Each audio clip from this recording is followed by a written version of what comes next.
माता माते कशाचे भय रामा जाईन ज्या स्थळी सुख घना होईल तेथे जय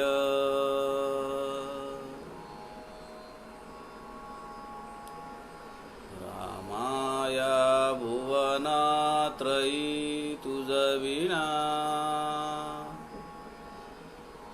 नाही दुजा तारक रामा तू सकलार्थ पूर्ण करिशी तू तात मी बालक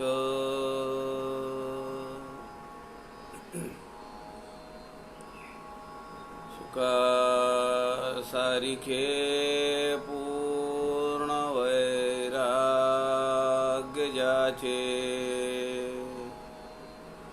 वसिष्ठा परी ज्ञान योगेश्वराचे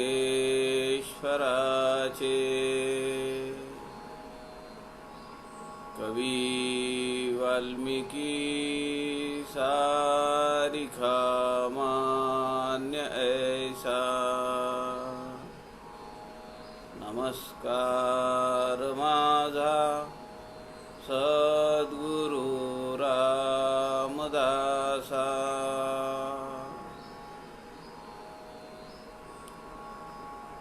मला वाटते अंतरी त्वा वसावे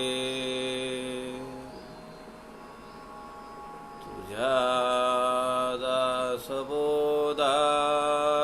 त्वा बोधवावे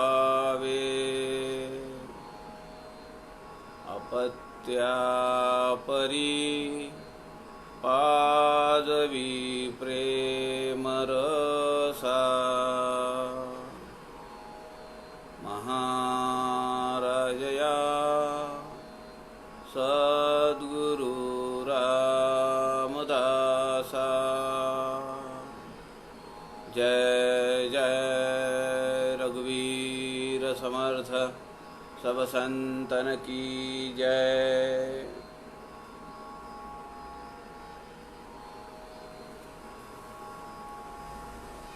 सज्जन हो नमस्कार। समर्थ रामदास स्वामींच्या प्रस्थानत्रयीचा विचार करण्यासाठी आदरणीय प्रवीणजी शास्त्री यांच्या संत समागम या फेसबुक लाईव्ह पेज या माध्यमातून आपण मानाचे श्लोक ग्रंथराज दासबोध याचा अभ्यास करतो आहोत।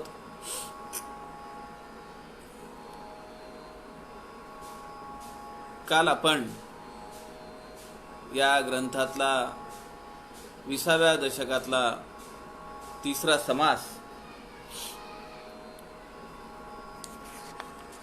सूक्ष्म नामाभिधान आपण अभ्यास केला।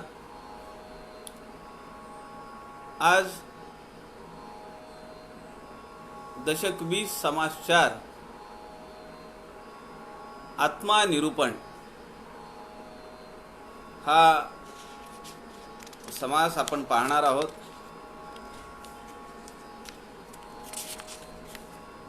या समासामध्ये समर्थ रामदासांनी या विश्वातील सगळ्या हालचाली सगळ्या चळवळी या अंतरात्म्याच्या सत्तेवर चालतात असा विचार या समासामध्ये मांडलेला आहे आणि तो पटवून दिला आहे। समर्थ म्हणतात की एकच अंतरात्मा सगळ्या देहांमध्ये विराजमान आहे आणि तोच जगाचे धारण, पोषण आणि रक्षण करतो आहे. या समासामध्ये केवळ परब्रह्माबद्दलची चर्चा नसून एक लोकसंग्रह करणारा ज्ञानी पुरुष आणि त्याला आवश्यक असणारी धारणा ती या समासामध्ये संत रामदासांनी आपल्याला सांगितलेली आहे. एक वेगळा आयाम घेऊन आलेला हा समास आहे. समर्थ रामदासांच्या विचारांचा एक वेगळा पटल आपल्या समोर या समासातून पाहायला मिळेल. पृथ्वीमध्ये जितुकी घरे, पृथ्वीमध्ये जितुकी शरीरे, तितुकी भगवंताची घरे. म्हणजे भगवंताला किंवा उपासकाला त्याच्या उपास्य दैवताचं एवढं व्यापक स्वरूप समर्थांसारखं शब्दबद्ध करणारं असं व्यक्तिमत्व आपल्याला शोधून सापडणार नाहीये. समर्थ पुढे म्हणतात, अंतरात्म्याचं वास्तव आणि स्वरूप याची साधना जो करतो तो मोठा भाग्यवंत आहे. अशा ज्ञानी साधकाला समर्थ रामदासांनी मोठं भाग्यवान असं म्हणलेलं आहे. दोन सूत्र फार महत्वाची समर्थ रामदासांनी या समासामध्ये आपल्याला दिलेली आहे. एक मातेची महत्ता सांगितली आहे, आईचं महत्व सांगितलं आहे. आणि अक्षरशः म्हणजे भगवंताचं स्वरूप या पृथ्वीवर जर पाहायचं असेल, कारण भगवंत तर असा दिसत नाही, त्याला शोधूनही सापडत नाही, तो आपल्याला दिसत नाही, समजत नाही, कळत नाही. पण अत्यंत सहज मार्गाने त्याचं दर्शन आपल्याला घेता येतं.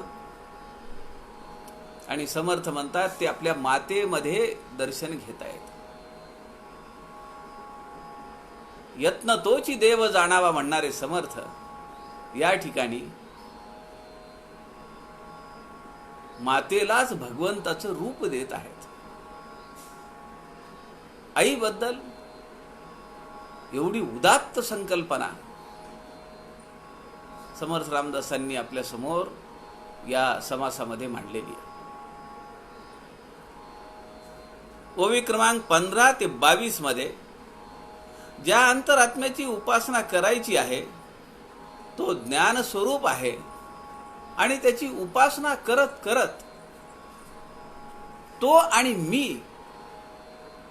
हे वेगळे नाही आहोत, तर मी त्याची प्रचिती घेणारा, त्याच्या स्वरूपामध्ये विलीन होऊन जाणारा आत्मनिवेदन भक्तीपर्यंतचा प्रवास समर्थ रामदास या समासामध्ये आपल्याकडनं करून घेत आहेत. आपण 7व्या दशकामध्ये जो मूळ गाभा पाहिला समर्थांच्या विचारांचा, मी पण विरहित साधना,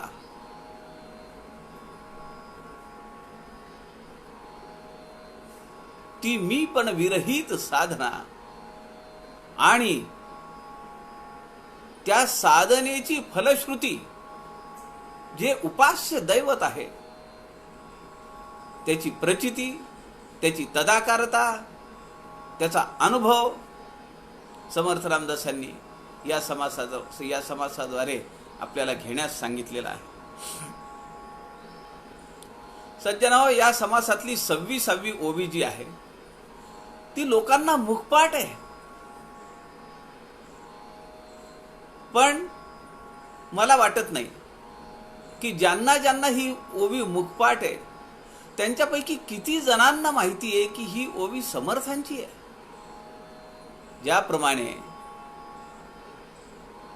लेकुरे उदंड झाली तो ते लक्ष्मी निघून गेली, बापुडे भिकेस लागली खाया अन्न मिळेना, ही ओवी कुटुंब मर्यादेसाठी, कुटुंब लहान सुख महान असा जो घोष वाक्य, अशी जी घोषणा सरकारने केली, शासनाने केली, त्याचा अधिष्ठान ती ओवी आहे. किती लोकांना माहिती आहे? विश्वास बसणार नाही. 350 वर्षापूर्वी एका संतांनी ही ओवी आम्हाला लिहून ठेवली आहे. ज्या काळामध्ये या देशावर 5 मुसलमानी सत्ता राज्य करत होत्या, दर 6 महिन्याला एक परचक्र यायचं, बायका पोरी उचलून न्यायचे, हाताला आलेली पिकं जाळून टाकायचे, त्या लढाईमध्ये 1-2 पोरं कामी यायची. पण अशा वेळी लेकुरे उदंड झाली, तो ते लक्ष्मी निघून गेली, यावा होता तो खुंटून गेला, मग रेडापाडा विकिला. आजच्या शेतकऱ्याची अवस्था काय? 350 वर्षापूर्वी, शेकडो वर्ष पुढचं दृश्य विचार करून आणि त्यावर उपाययोजना सांगणारे संत रामदास स्वामी एकटे संत आहेत. अशीच ही ओवी आहे.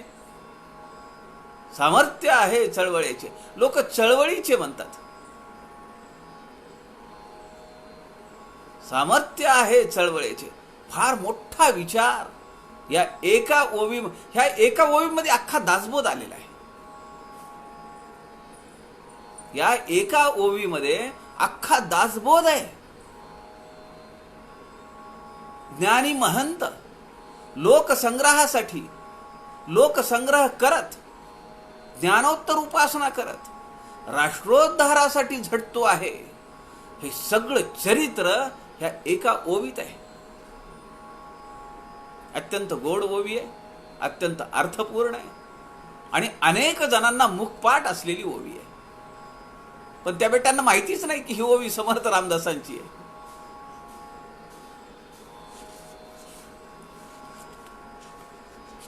समर्थ म्हणतात, असं हे काम एका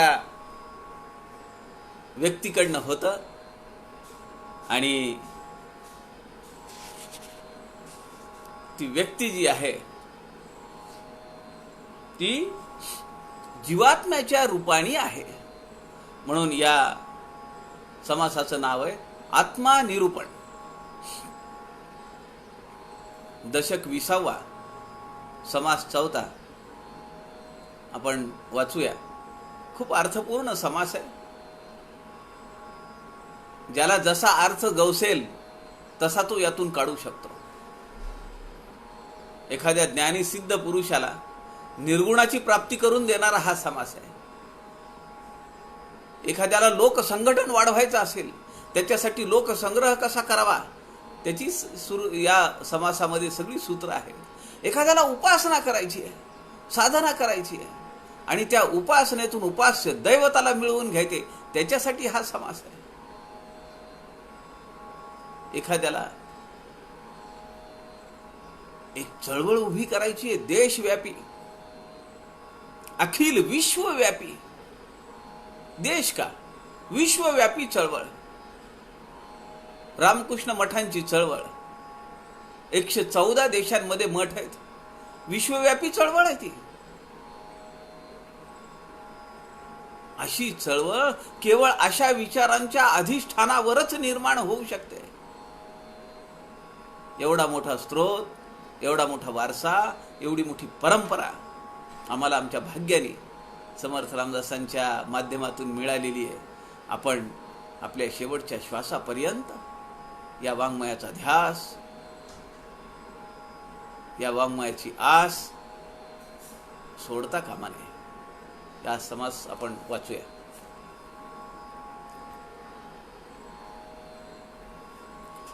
श्रीराम समर्थ श्रीराम.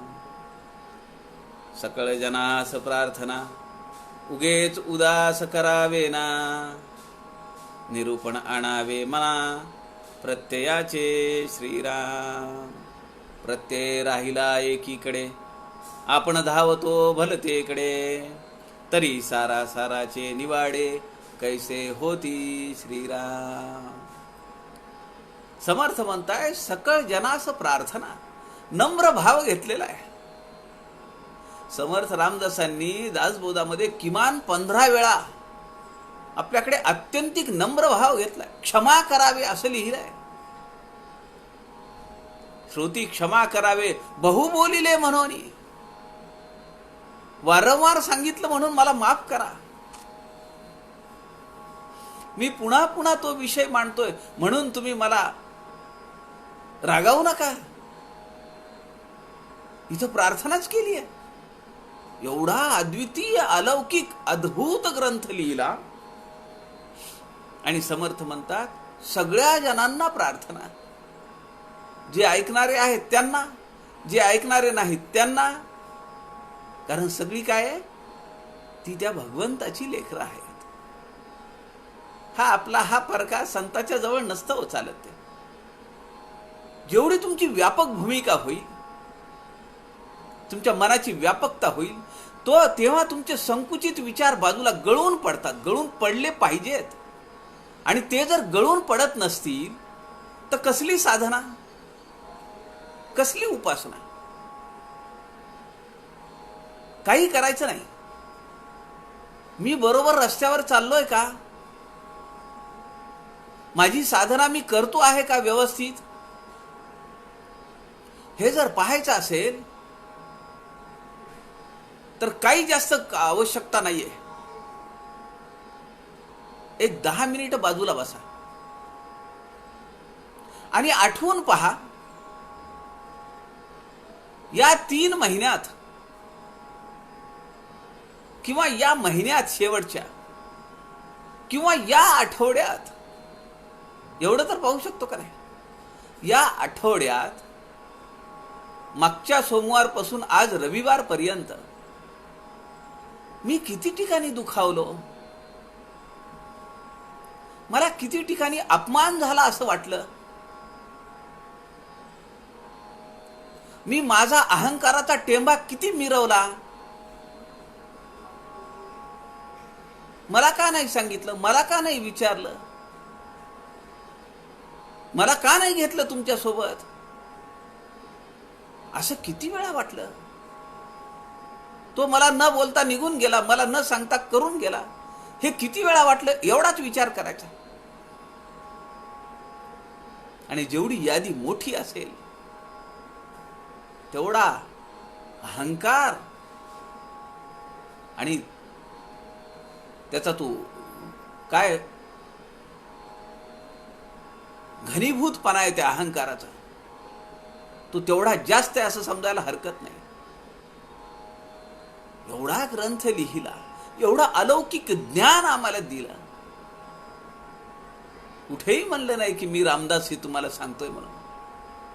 आणि या दशकाच्या शेवटी, या ग्रंथाच्या शेवटी समर्थ रामदास आम्हाला म्हणतायत सकळ जनास प्रार्थना. किती नम्र भाव घेतला हो.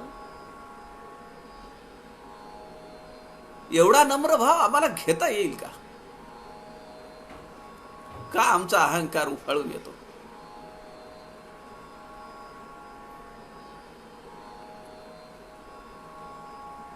माझी किंमत नाही,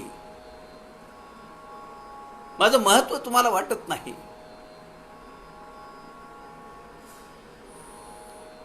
असं का वाटतं आपल्याला? एवढी अलौकिक ग्रंथ रचना करून, एवढं ज्ञान आम्हाला देऊन समर्थ आम्हाला प्रार्थना करतायत.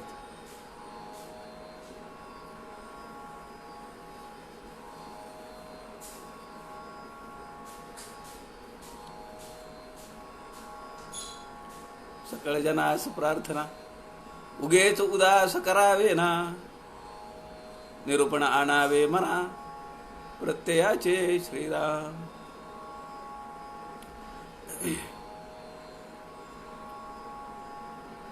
दुसऱ्या चरणामध्ये संत रामदास म्हणतात उगेच उदास करावे ना.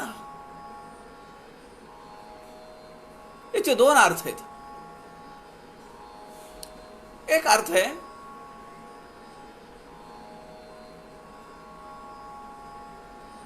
आत्तापर्यंत दासबोध वाचला, जे निरूपण ऐकलं, जे विचार ऐकले,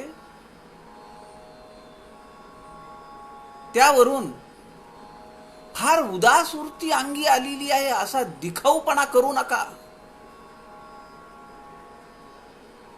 don't make any show business. अंतःकरणात तसं झालंय का? आतून वाटतंय का? उदास. उदास म्हणजे काय? चेहरा लटका करून तोंड पाडून बसायचंय का? तसं नाही. उदास. आस म्हणजे अपेक्षा. लोकांनी मला हे केलं पाहिजे, ते केलं पाहिजे, विचारलं पाहिजे, बोललं पाहिजे, मोठेपण दिलं पाहिजे, मान सन्मान दिला पाहिजे. मी करता सवरताय घरातला, मला न विचारता परस्पर का केलं? सुनेनी निर्णय घेतला, मुलांनी निर्णय घेतला, नवऱ्यांनी निर्णय घेतला, बायकोनी निर्णय घेतला. सगळे एकमेकांच्या बद्दल मनामध्ये किलमिश आहे, अनेक अपेक्षा आहेत. समर्थ म्हणतात उदास. त्या सगळ्या अपेक्षांच्या वर तुम्ही कधी उठणार? कधी वर येणार त्या अपेक्षांका? त्यातच रुतून बसणार. आणि केवळ निरूपण ऐकलंय म्हणून दिखाऊपणा, बेगडीपणा तर बिलकुल नको. उगेच उदास करावे ना, उगीच दाखवू नका बरं का. वर पांगी.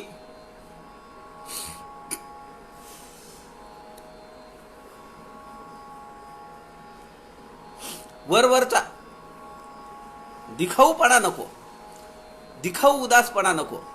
समर्थ म्हणतात ती वृत्ती झाली पाहिजे, उदासीन वृत्ती व्हावी.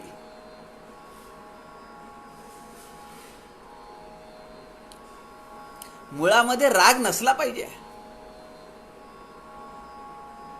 पण राग आणता आला पाहिजे. तो दिखाऊपणा आहे, हरकत नाही. रागाचा दिखाऊपणा परवडला. मूळ स्वभाव रागिष्ट असेल तर लोक म्हणतात आले दुर्वास मुनी, निघा आता इथून, किंवा कटवा यांना.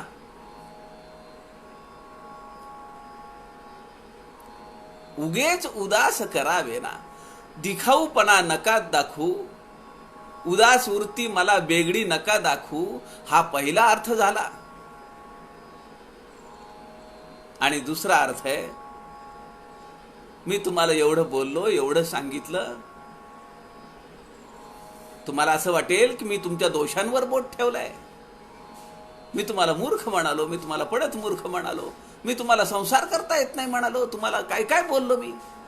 त्याच्याबद्दल कृपा करून माझी प्रार्थना आहे, तुम्हाला उदास होऊ नका बरं का. हे दोन अर्थ या दुसऱ्या चरणामध्ये आहेत. उगेच उदास करावे ना, एक सरळ सरळ अर्थ आहे, दिखाऊपणा नको. आणि नंबर 2, मी जे तुम्हाला काही सांगितलंय तुमच्या भल्यासाठी सांगितलंय. माझा काय स्वार्थ आहे त्यात? बुडती हे जन देखवे ना डोळा, म्हणून कळवळा येत असे. ऐशी कळवळ्याची जाती, लाभावी न करी प्रीती. काय लाभ आहे, काय स्वार्थ आहे संतांचा? सांगा ना मला. कशासाठी त्यांनी सगळं आयुष्य घातलं हो? आणि ते जेव्हा जगले तेव्हा त्यांना छितूच झालं, समाजाने हिडीसच केला. आज त्यांचं प्रतिमा नव्हे, ग्रंथाला घेऊन अनवाणी पायानी शेकडो किलोमीटर चालून जात आहेत लोक. पण ते जेव्हा देहामध्ये होते तेव्हा जवळ फिरकू दिलं नाही ना त्यांना. किती खस्ता खाल्ल्या. काय स्वार्थ आहे? लाभावी न करी प्रीती. ऐसी कळवळ्याची जाती. आपल्या सगळ्यांची जात एक असली पाहिजे. कोणती जात? ब्राह्मण, मराठा, कुणबी, धेड, महार, चांभार, मारवाडी, कसली जात? ऐसी कळवळ्याची जाती. आमच्या अंतःकरणात कळवळा फुटला पाहिजे, तळमळ वाटली पाहिजे आम्हाला. माझ्याकडून कुणाला दुखावल्या गेलं का, असा विचार आपण क्षणोक्षणी केला पाहिजे. कोण कोण राजी राखिले, कोण कोण मणी भंगिले, परीक्षिले पाहिजे क्षणाक्षणा. आणि म्हणून समर्थ म्हणतात, सुरुवातीलाच या ठिकाणी सगळ्या जनांना प्रार्थना केली आहे समर्थ रामदासांनी, सगळ्यांना प्रार्थना केली आहे. आणि ते समर्थ म्हणतायत की उदास होऊ नका, निरूपण आणावे मना प्रत्ययाचे. अहो, मी जे काही बोललो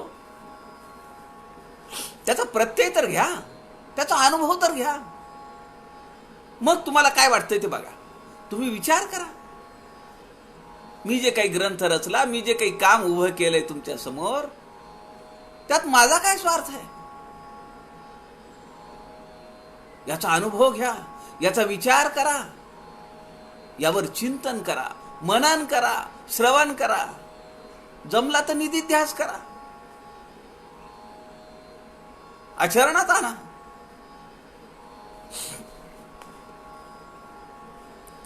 प्रत्यय राहिला एकेकडे, आपण धावतो भलतेकडे, तरी सारा साराचे निवाडे, कैसे होती श्रीराम. सार काय आणि असार काय, कशात आम्ही अडकून पडलो, कुठल्या अहंकारात अडकून पडलो. क्षुल्लक गोष्टीसाठी आम्ही आमचं आयुष्य बर्बाद करून घेतो, दिवस दिवस आमचा वाईट जातो. क्षुल्लक बाब असते.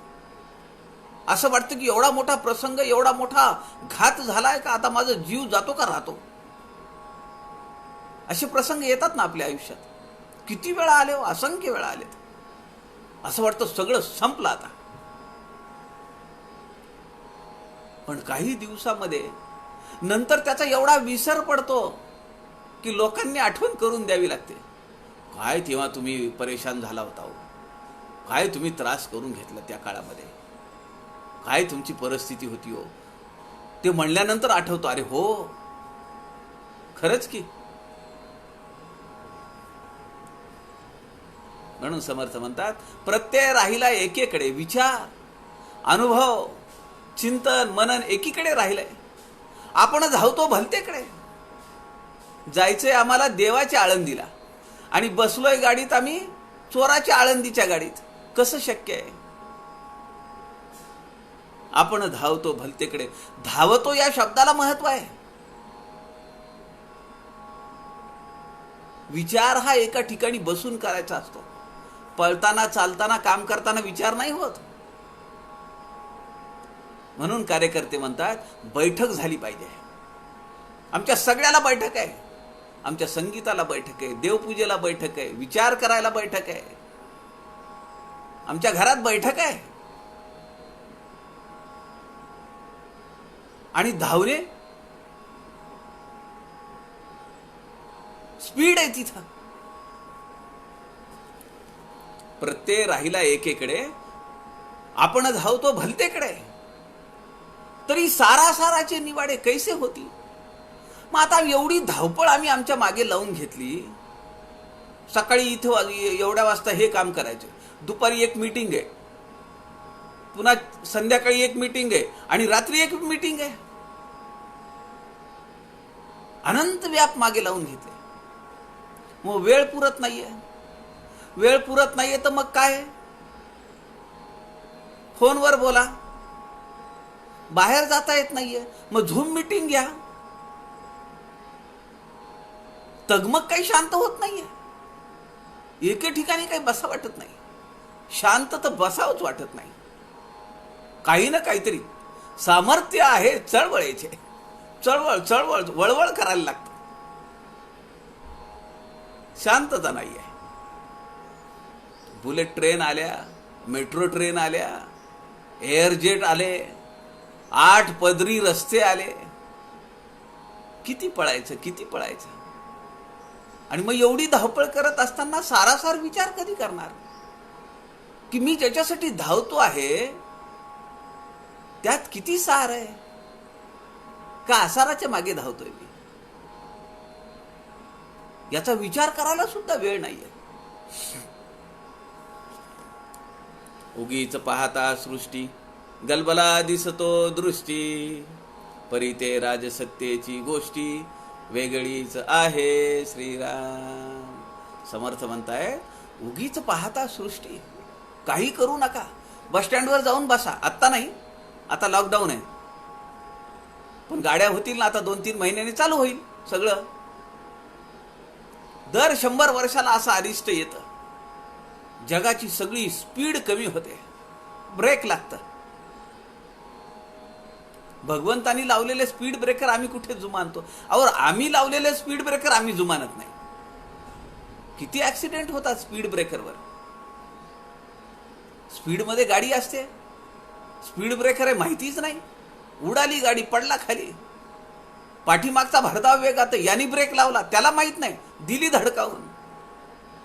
आम्ही बांधलेले स्पीड ब्रेकर आम्ही पाहत नाही. भगवंतानी बांधलेले स्पीड ब्रेकर आम्हाला पाहायला कधी वेळ आहे. आम्ही तर आमच्याच नशेत आहे, आमच्यात मस्तीमध्ये. उगीच पाहता सृष्टी, शांतपणे जाऊन गर्दीच्या ठिकाणी बसायचं. असं झालेलं आहे माझं. स्टेशनला आल्यानंतर पुढची गाडी यायला 2 तास 3 तासाचा वेळ आपण ठेवतो राखून, का तर बाबा आपली गाडी उशिरा गेली तर ती गाडी नाही मिळणार. म्हणून मी माझ्या भाच्याला सांगत असतो की बाबा ती 2-3 तासाचं अंतर ठेव दुसऱ्या गाडीमध्ये, जिथून गाडी बदलायची आहे तिची. मग तिथं स्टेशनवरच बसणार, कुणाकडे कशाला जायचं 2-3 तासामध्ये. लोकांना वेळ कुठे आपल्याला भेटायला. आपल्याला वेळ नाहीये म्हणून आपण चाललो भेटण्यासाठी, गाठीभेटी घेण्यासाठी. कारण आपल्याला समर्थांनी सांगितलंय, एके ठाई बैसो न राहिला तरी मग व्यापची बुडाला. म्हणून आपण भेटायला चाललो. मग 2-3 तास तिथं बसायचे. आणि समजा ज्या गाडीमध्ये बसायची ती गाडी जर 2 तास उशिरा येणार असेल तर हे 3 आणि ते 2 5 तास. मी असा बस स्टँडवर, रेल्वे स्टेशनवर बाकड्यावर बसून असतो. मी त्या वेटिंग हॉलमध्ये बसत नाही, बाकड्यावर बसतो. आणि ते 5 तास 15 मिनिटात निघून जातात. समर्थ म्हणतात, उगीच पाहता सृष्टी, नुसतं बसून राहा, बघत राहा. गलबला दिसतो दृष्टी. कुणी येतंय, कुणी जातंय, कुणी काय काय काय काय काय काय करत असतात लोक. परी ते राजसत्तेची गोष्टी वेगळीच आहे. राजसत्ता कुणाची आहे? अंतरात्म्याची आहे.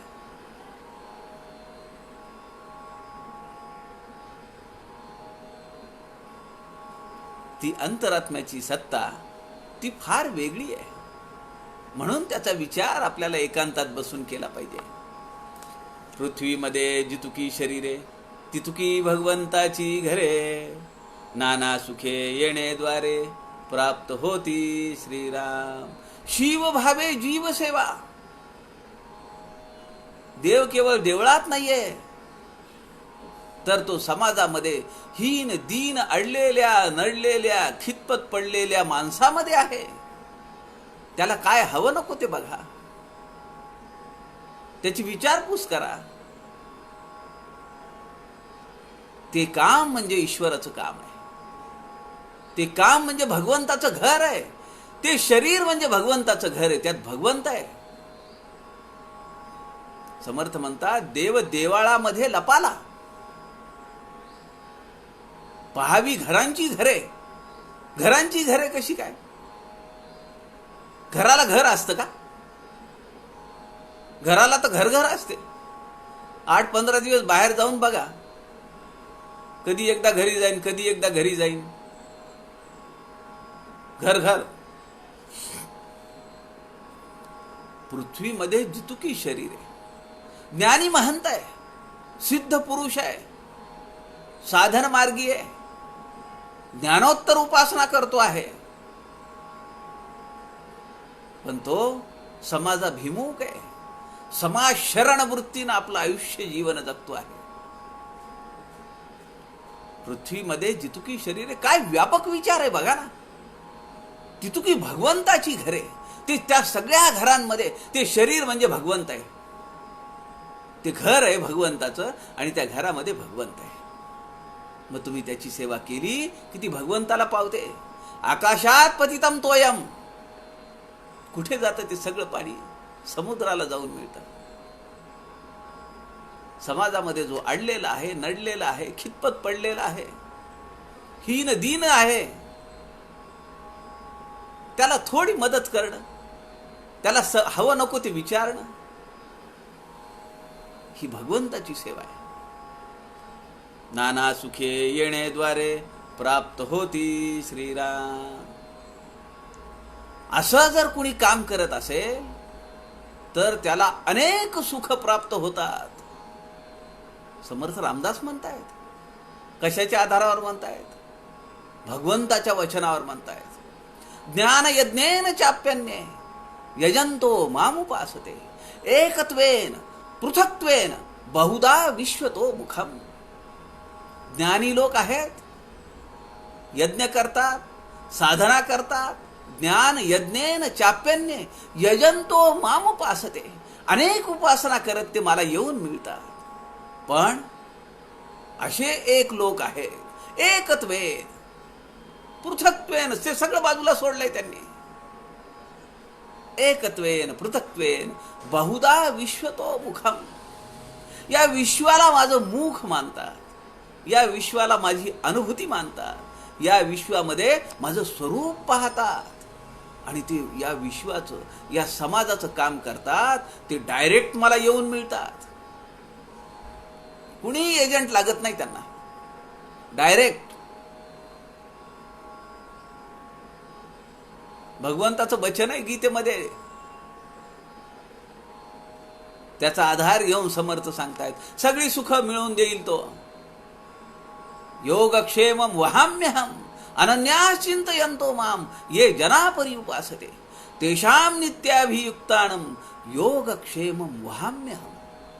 मी तुला सगळ्या सुखांची जोड लावून देईल आणि त्याचं क्षेम ठेवीन. ती सुख कायम तुझ्या जवळ राहतील याची मी काळजी वाहीन, असं वचन भगवंत देत आहेत.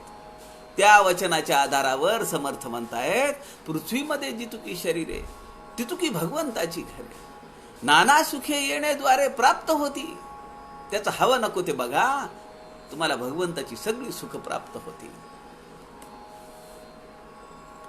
त्याचा महिमा कळेल कोणाला, माता वाटून कृपाळू झाला. प्रत्यक्ष जगदीश जगाला रक्षितसे श्रीराम. काय वर्णन आहे हो हे, भगवंताचं वर्णन आईच्या स्वरूपात पाहायला सांगितलंय. धन्य धन्य ते प्रपंची जन जे करीती माय बापाचे भजन. धन्य धन्य ते प्रपंची जन. काय म्हणलंय समर्थ रामदासांनी? ते प्रपंची लोक धन्य धन्य आहेत, धन्य नाही आहेत, धन्य धन्य आहेत, जे करीती माये बापाचे भजन.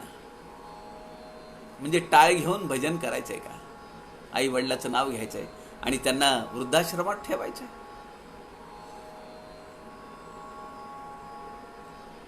भेटो कोणी एक नर धेड महार चांभार त्याचे राखावे अंतर या नाव भजन.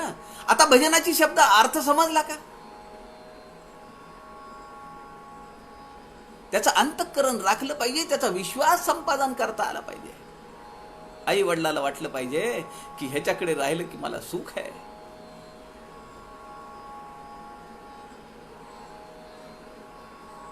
अशा लोकांना समर्थांनी धन्य धन्य म्हणलंय, 2 वेळा धन्य म्हणलंय.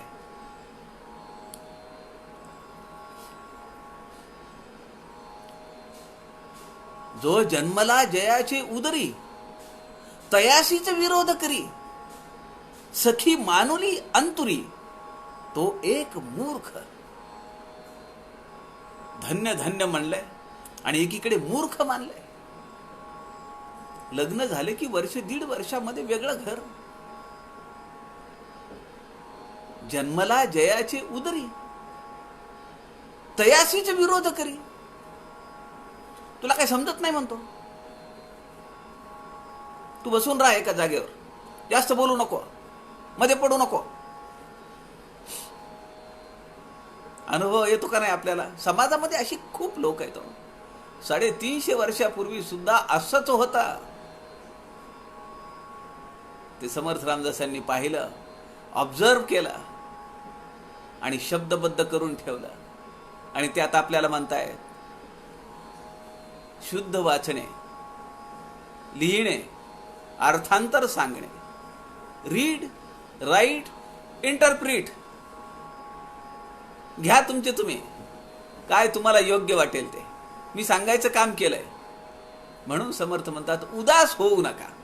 मी काय सांगितलं याचा तर विचार करा.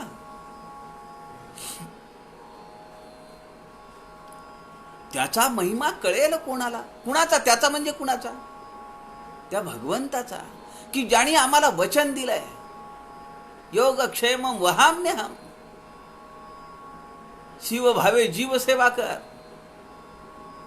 मी तुझा प्रपंच चालवतो, असं वचन समर्थ म्हणतात त्यांनी दिलंय. त्याचा, त्या भगवंताचा महिमा कळेल कोणाला. कुणाला समजेल त्याचं स्वरूप काय आहे, तो कसा आहे, त्याला काय अपेक्षा आहे, त्यांनी कशाला आम्हाला या जन्माला आणलं. कुणाला समजेल त्याचं स्वरूप, यथार्थ स्वरूप कुणाला समजेल? ज्याने माझा मित्र म्हणलं, अरे सख्या म्हणलं, अरे कृष्णा म्हणलं, त्याला तर समजलं नाही. ते कुरुक्षेत्रावर जेव्हा दिव्य दृष्टी दिली तेव्हा ते विराट स्वरूप त्याला पाहता आलं. आणि मग त्याने तो नतमस्तक झाला.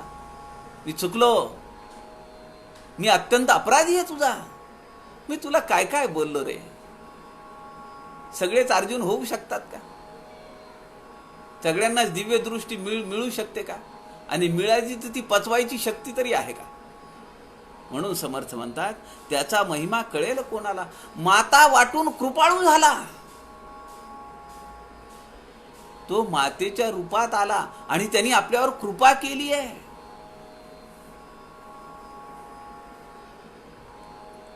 सध्या आपण काय करतो आहोत? पितरांचं स्मरण करतो आहोत. मातेचं स्मरण समर्थ रामदासांनी या समासामध्ये केलंय. तुम्हाला मी सांगतो, समर्थांच्या 45-46 हजार ओव्यांची काव्य संपदा आहे. त्यामध्ये एक शब्द सुद्धा नाही आहे की जो स्त्री जातीला अपमान करणारा आहे. स्त्री जातीला अपमान करणारा एकही शब्द नाही आहे. अनेकांनी लिहिलंय त्यावर, पण समर्थांनी, त्याशिवाय समर्थ म्हणतात का, जन्मला जयाचे उदरी, तयासीच तो विरोध करे, सखी मानिली अंतुरी. धन्य धन्य ते प्रपंची जना, जे मायबापाचे करीती भजना.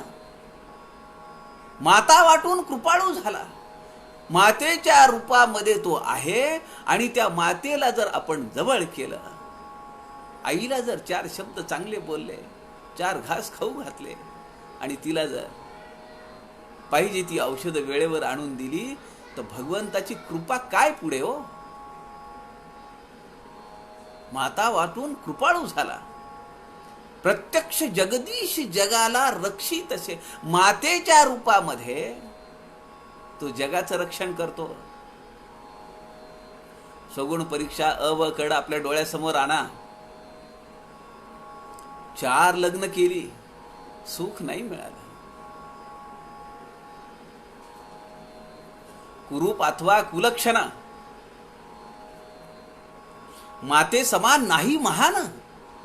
लक्ष्मी जरी स्वतः आली आणि तिने जरी त्याला जवळ घेतलं तरी तो म्हणतो नाही, मला माझी आई पाहिजे. आणि त्याच आईला नंतर घराच्या बाहेर काढतो, धुतकारतो. त्याच एका समासामध्ये सगुण परीक्षा क मध्ये तो जेव्हा पुन्हा ती बायको म्हणते की जा काहीतरी कमावून आणा, पोरं मरतायत, खायला नाहीये त्यांना, त्याला घर सोडावं वाटत नाही, पण मग तो मुहूर्त काढतो. जावं तर लागतंच, पैसे आणले पाहिजे, प्रपंच केलाय. मनात इच्छा नसताना, घर सोडावं वाटत नसताना, लेकरं बाळापासून लांब जावं वाटत नसताना सुद्धा तो निघतो. आणि तेव्हा तो म्हणतो, आजी जरी माता असती तरी ती मला म्हणली असती, अरे 2 घास आपण मिळून खाऊ, पण नको जाऊ तू लांब. तो प्रसंग आपल्या डोळ्यासमोर आला पाहिजे.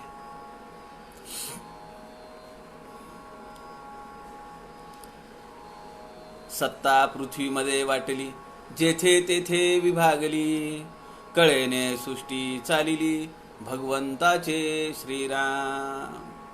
कळेने, कळ म्हणजे बटन, 1 अंशाने हे सगळी सृष्टी चालतीये. समर्थ म्हणतायत, सत्ता पृथ्वीमध्ये वाटली. आपली सत्ता जी आहे भगवंतानी काय केली, सगळ्या पृथ्वीमध्ये वाटून टाकली, प्रत्येकाला दिली. तू एक संघटना चालव, तू एक संघटना चालव, तू एक प्रपंच कर, तू येऊ कर, तेऊ कर, तेऊ कर. तू अभ्यास मंडळ चालव, तू पारायणाचा गट चालव, तू चर्चासत्रांचा गट चालव, तू झूम मीटिंग चालव, तू गुगल मीटिंग चालव. सगळी सत्ता देऊन टाकली आहे. वर जी 3री ओवी आहे, 4थी, पृथ्वीमध्ये जितुकी शरीरे ती भगवंताची घरे, त्याचा संबंध या ओवीशी आहे. सत्ता पृथ्वीमध्ये वाटली, सगळीकडे वाटून टाकलं, डिस्ट्रीब्यूट केला, जेथे तेथे विभागली. कळेने सृष्टी चालिली, भगवंताची, भगवंताच्या एका अंशावर सगळी सृष्टी चालू आहे.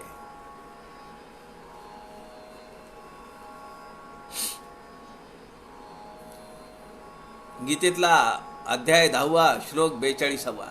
भगवंत म्हणतात, अथवा बहुनैतेन किम ज्ञातेन तवार्जुन विष्टभ्यामिदम कृष्णम एकांशेन स्थितो जगत. एका अंशाने जग सगळं चालू आहे. या सगळ्या जगाचं रहाटगाडग हे माझ्या एका अंशावर चालू आहे. बाकी सगळे सुप्त आहेत. काय शक्ती आहे तिची बघा ना. म्हणून जगदीश रक्षी तसे जगाला समर्थ म्हणतायत त्याच्या वरच्या ओळीमध्ये. प्रत्यक्ष जगदीश जगाला रक्षी तसे. मूळ जाणत्या पुरुषाची सत्ता शरीरी विभागली तत्वता. सकळ कळा चातुर्यता तेथे वसे श्रीराम. सकळ पुराचा ईश जगामध्ये तो जगदीश. नाना शरीरी सावकाश करू लागे श्रीराम. हे एक नगर आहे. प्रत्येक देह एक नगर आहे. याला 9 द्वार आहेत. या पुराचा ईश तो मध्ये. सकळ पुराचा ईश जगामध्ये तो जगदीश. देहामध्ये आहे तो जीवात्मा आहे. जगामध्ये आहे तो जगदात्मा आहे. नाना शरीरी सावकाश करू लागे. सगळ्या शरीरांमध्ये तो त्याची सत्ता दाखवत असतो आणि त्या सत्तेवर ते सगळं कार्य करून घेत असतो. पाहता सृष्टीची रचना ते एकाचे न चालेना. एकची चालवी नाना देह धरुनी श्रीराम. अहो साधा विचार करा ना. आपलं घर आपल्याला एकट्यावर नाही चालवता येत. म्हणजे अर्थार्जन म्हणून नाही म्हणत मी. घर चालवण्यासाठी किती लागतंय तो प्रश्न वेगळा आहे. ज्याची त्याची निवड, ज्याची त्याची आवड, ज्याची त्याची निकड त्यावर अवलंबून आहे. परंतु घरातली सगळी कामं एक माणूस नाही करू शकत. मग स्वयंपाकाचं काम कुणाला आहे, झाडलोट कुणाला आहे, स्वच्छता कुणाला आहे, पेपर रचून ठेवणं कुणाला आहे, कचरा बाहेर नेऊन टाकणं कुणाला आहे, काही वस्तू लागणार आहेत त्या आणणं कुणाला आहे, बँकेची कामं सगळीकडे प्रत्येकाला काम मिळालं पाहिजे. आमचं दासबोध अभ्यास मंडळ चालवायचं आहे किंवा काही साधना सप्ताह घ्यायचा आहे किंवा काही अभ्यास वर्ग घ्यायचा आहे. प्रत्येकाला जबाबदारी वेगवेगळी वाटून दिली पाहिजे ना. सगळं मीच करतो म्हणलं तर मग लोक म्हणतात करत बस आणि मग फज्जा उडतो. पाहता सृष्टीची रचना. अहो साधा आम्हाला प्रपंचाचं जमत नाही. समर्थ तिथं म्हणतात पाहता सृष्टीची रचना. केवढी मोठी आहे सृष्टी. ते एकाचेन चाले ना. एकची चालवी नाना देह धरुनी. अनेक देहांमध्ये त्यांनी वास केलेला आहे आणि त्या देहांच्या मार्फत तो हे सगळी सृष्टी चालवतो आहे. नाही उंच नीच विचारिले, नाही बरे वाईट पाहिले, कार्ये चालो ऐसे झाले भगवंतासी श्रीराम. नाही उंच नीच पाहिले. कोण मोठा आहे, कोण लहान आहे, कोण गरीब आहे, कोण मंद बुद्धीचा आहे, कोण मोठे श्रीमंत आहे, काही घेणं देणं नाही त्याला. तो सगळीकडे व्यापक आहे आणि एकाच लेवलला आहे. कुठे अभिव्यक्त होतो, कुठे होत नाही. नाही उंच नीच विचारले, नाही बरे वाईट पाहिले, कार्य चालू ऐसे झाले. पण कार्य तो करून घेतो तो भगवंत. प्राणी संसारास आला, काही एक शहाणा झाला, मग तो विवरो लागला भूमंडळी श्रीराम. विवरो, विवरणे, विवरता, विरता, विरत, किती शब्द आहेत बघा. मग तो विवरो लागला. प्राणी संसारास आला, जन्म झाला, मोठा झाला, लिहून वाचून नोकरी करायला लागला. आता त्याने स्वतःचं विश्व उभं करायचं ठरवलंय. प्राणी संसारास आला, काही एक शहाणा झाला, संसार केला. मग त्याच्या लक्षात आलं, अरे किती दिवस हा संसार करणार, किती दिवस मी प्रपंचात गुंतून पडणार. मग तो विवरो लागला भूमंडळी. मग तो अनेक क्षेत्रांवर गेला, अनेक समुदायांमध्ये गेला, अनेक सामाजिक संघटनांमध्ये गेला, अनेक उपासना मंडळांमध्ये गेला, अनेक मठांमध्ये गेला, अनेक उपासना क्षेत्रामध्ये गेला आणि तिथं तो आपलं काम करायला लागला. कुठे उपासना केली, कुठे सामाजिक क्षेत्रामध्ये गेला, तिथं आपलं ज्ञान त्यांनी कामाला लावलं, कुठे आपलं धन दिलं.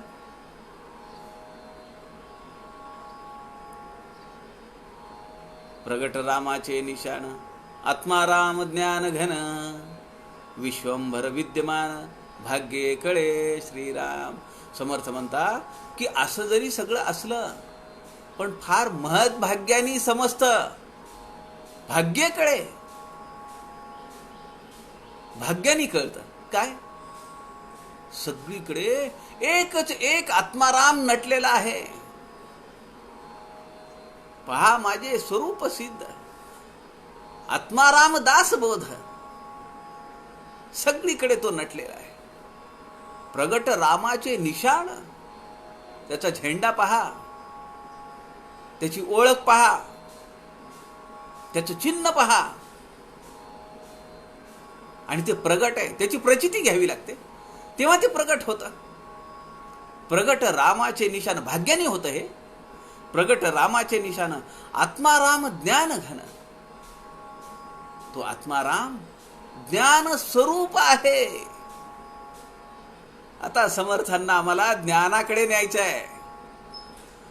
या समासामध्ये समर्थ रामदासांनी अगोदर देहाचं महत्त्व वर्णन केलं, आईची महत्ता सांगितली. आईपासूनच देह आहे ना, जन्म कुणापासून आहे. नंतर संसार करायला लावला, प्रपंच करायला लावला. नंतर भूमंडळी विवरायला सांगितला. जा या मंडळात जा, या समाजात जा, त्या क्षेत्रावर जा, काय काय चाललंय पहा, जस्ट ऑब्झर्व इट. त्याचा शोध घ्या, मनन करा, चिंतन करा आणि कन्क्लुजन काय करायचं? यूज द सिस्टीम,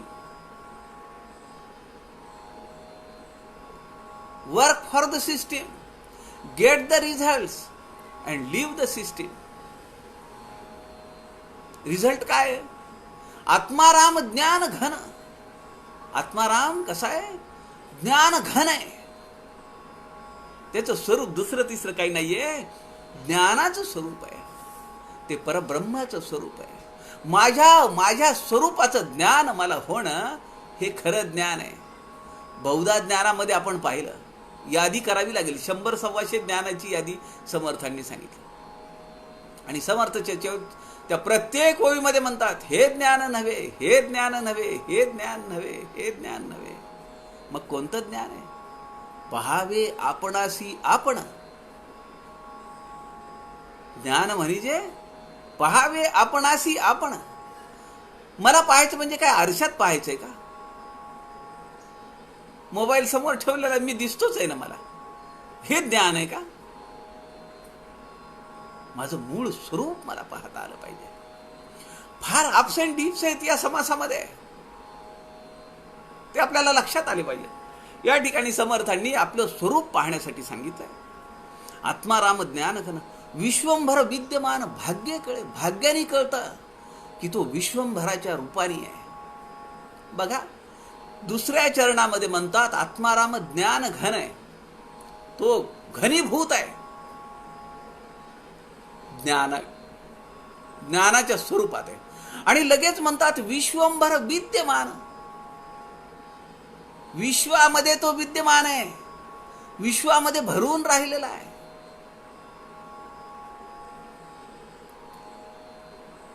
उपासना धुंडून वासना धरिली, तरी ते लांबतची गेली.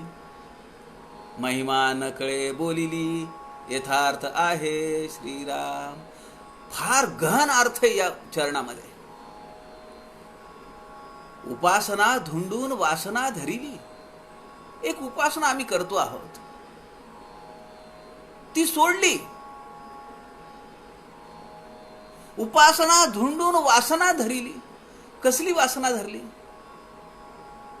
समर्थांना क्षुद्र वासना नाहीये अपेक्षित इथं. स्वर्ग मिळवण्याची वासना. मोठी वासना आहे का नो?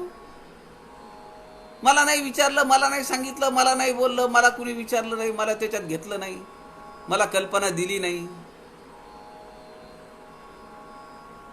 ही वासना क्षुद्र वासना आहे. स्वर्ग वासना श्रेष्ठ वासना आहे. समर्थ म्हणतात वासना ती सुद्धा नको. उपासना धुंडून वासना धरिली. स्वर्ग मिळेल, समीपता, सलोकता, स्वरूपता. स्वर्गामध्ये मला जायचंय, ती वासना धरली. तरी ते लांबतची गेली. महिमा न कळे बोलिली, यथार्थ आहे. काय लांबत गेलं? आम्ही पुण्य कमावलं, उपासना केली, अनेक यज्ञ केले, अनेक पारायण केली, अनेक सत्यनारायणाच्या पूजा घातल्या, अनेक भागवत कथा सप्ताह केले. खूप पुण्याचा ढीग झाला. स्वर्ग लोकामध्ये गेलं. काय त्या पुण्याच्या बळावर जेवढी वर्ष राहायची तेवढी राहिली. पुण्य संपला. अहो तिथेही तेच आहे ना. नाच गाणे. इथं बाटलीत आहे, तिथं कुंभात आहे. इथं काय आणि तिथं काय सारखंच आहे. जेव्हा पुण्य सरलं तेव्हा ढकलून देती. समर्थांचा शब्द आहे. चला झालं तुमचं, संपलं तुमचं तिकीट. गाव आलं का बस स्टँड, एसटी वाला कसा, कंडक्टर कसा म्हणतो, चला उतरा खाली, लवकर उतरा. थोडा उशीर लागू लागला तर लवकर उतरा, पटकन उतरा. अंगावर खेक असतो तो. झालं म्हणतो तुमचं, संपलं सगळं आता. तसं वरही आपल्याला म्हणतात, जे काय पुण्य केलं होतं ना, भोगलं ना, चला आता खाली. मग खाली जा म्हणजे काय करा? जन्म घ्या. जन्म घेणे लागे वासने संगे. ते लांबतच गेलं. काय लांबत गेलं? जन्म मरणाचं चक्र वाढत गेलं आणि मोक्ष प्राप्ती लांबत गेली. उपासना धुंडून वासना धरिली, तरी ते लांबतची गेली. महिमा न कळे बोलिली, यथार्थ आहे. याची प्रचिती घ्या. हाच अर्थ आहे. द्रष्टा म्हणजे पाहता, साक्षी म्हणजे जाणता, अनंत रूपी अनंता ओळखावे श्रीराम. संगती असावी भल्यांची, धाटी कथा निरूपणाची, काही एक मनाची, विश्रांती आहे श्रीराम. समर्थ म्हणतात, बेटा त्या वासनेच्या नादी लागू नको. तुला जर पटकन पाहायचं असेल ना, पटकन माझ्याकडे यायचं असेल ना, तर मग ते भानगडीत पडू नको. काय कर, दृष्टा म्हणजे पाहता, तू फक्त दृष्टा राहा. साक्षी म्हणजे जाणता, जाणून घे कुठं काय चाललंय, कोण काय करतंय आणि मी काय करायला पाहिजे. पाहणे दृष्टा, साक्षी म्हणजे जाणणे, आणि जाणल्यानंतर पुढे समर्थ म्हणतात अनंत रूपी अनंता ओळखावे. हरी अनंत, कथा अनंता, त्या अनंत रूपी अनंताला जाणता आलं पाहिजे. कथा आदरे राघवाची करावी, गमू पंथ अनंत या राघवाचा. आता तो अनंत पथ आपल्याला समजलेला आहे, आणि त्या अनंत पथाच्या शेवटी मला राघव मिळणार आहे, आणि ते प्रगट रामाचे निशाण आहे. आत्ता मला संकेत आहे आणि तो मला भेटणार आहे. मग त्याच्यासाठी काय केलं पाहिजे? संगती असावी भल्यांची, धाटी कथा निरूपणाची. धाटी म्हणजे सवय. कथा केली पाहिजे, निरूपण केलं पाहिजे, ते ऐकत राहिलं पाहिजे, ती सवय लागली पाहिजे आम्हाला. काही एक मनाची, विश्रांती आहे श्रीराम. तिथंच विश्रांती आहे मनाची, नाही तर मग खळबळ खळबळ चालूच आहे. त्याही मध्ये प्रत्यय ज्ञान, जाळून टाकिला अनुमान, प्रचितीवीन समाधान, पाविजेल कैचे श्रीराम. मूळ संकल्प तो हरिसंकल्प, मूळ मायेतील साक्षेप, जगदांतरी तेची रूप, देखिजे ते श्रीराम. उपासना ज्ञान स्वरूप. वर काय सांगितलंय? आत्माराम ज्ञान घन. खाली समर्थ म्हणतात उपासना ज्ञान स्वरूप. त्याच्यावर सांगितलंय मूळ संकल्प तो हरिसंकल्प. तो हरीचा संकल्प आहे, एकोहम बहुश्याम. आणि म्हणून त्यातून हे सगळं रचना झालीये. हे द्रष्टा आणि साक्षी भावनेनं पाहता आलं पाहिजे, तर समजेल हे सगळं जे उभारलेलं आहे ना, हे सगळं त्याच्यामुळे. माझं कर्तृत्व नाही आहे, मला काय देणं घेणं ह्याच्याशी. पण मी उपासना केली पाहिजे. उपासना ज्ञान स्वरूप, ज्ञानी चौथा देह आरोप, या कारणे सर्व संकल्प सोडून द्यावा श्रीराम. मनातले सगळे संकल्प, विकल्प, योजना, आराखडे, सब कुछ छोड़ देना चाहिए. एकच मार्ग, उपासना. उपासना, उपासका सूचना.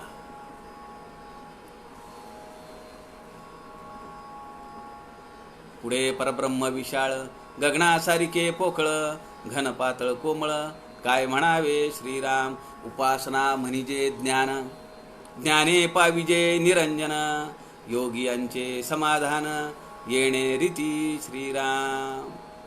समर्थ म्हणतात ज्ञान आणि उपासना दोन्ही एकची पाहना, उपासनेकरिता जना जगोद्धार श्रीराम. अनेक लोकांना, अनेक समुदायाला आम्हाला उपासनेला लावता आलं पाहिजे, तर जगाचा उद्धार होईल. उपासना आणि ज्ञान एकच आहे. प्रयत्नेवी न राहो नये. उपासना करताना किती काळजी घेतली पाहिजे?